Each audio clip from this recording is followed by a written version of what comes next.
Rock legend John Fogerty is in Las Vegas this week performing at the Wynn and celebrating his 50th year as a recording star. Wow, he has sold millions of records. Many of his biggest hits have focused on paranormal themes, even UFOs. Fogerty sat down with the I-Team's George Knapp to talk about how he became hooked on aliens and monsters. You know, the fact that he knew me at all is a hint of how deep down the rabbit hole he's gone is not encouraging, really.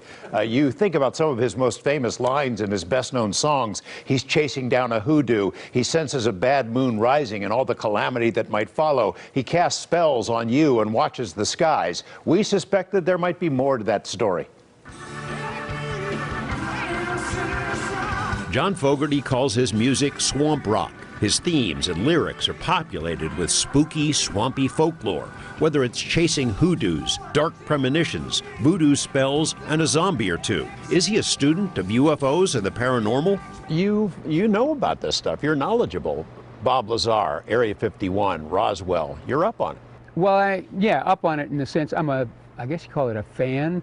I started quite young, you know, in the 50s was a great time for a kid growing up to experience the flying saucer phenomenon and little green men from outer space and all that. I mean, I saw every science fiction movie that was made, and a lot of the horror ones too. Fogerty estimates he's watched the sci-fi classic The Day the Earth Stood Still about 250 times. Classic alien invasion movies inspired him to write It Came Out of the Sky, his own prediction of how humans might react to an ET landing.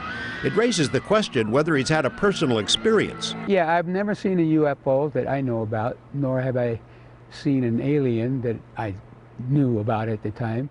But he adds, as a youngster, he had a strange recurring dream about flying out of his home and over his town, accompanied by a mysterious friend. He wrote about it in his autobiography, Fortunate Son, and openly wonders if that friend was an ET.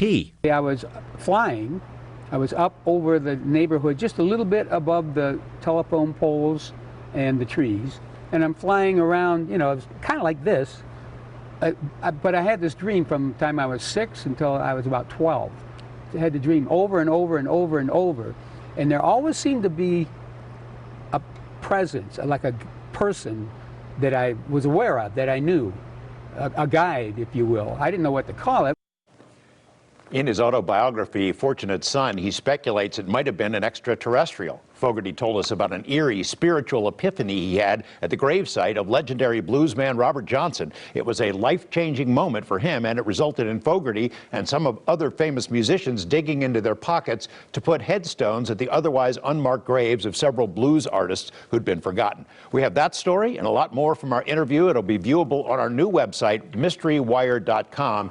If you haven't seen John Fogerty and his band perform at the Wynn, they're performing tonight and Friday and Saturday, and it's a great show. That's what Brian Loftus says. Yeah, it's terrific. Yeah, and now he's your new friend. We're like this. It looks that way. Thanks, George. Guys.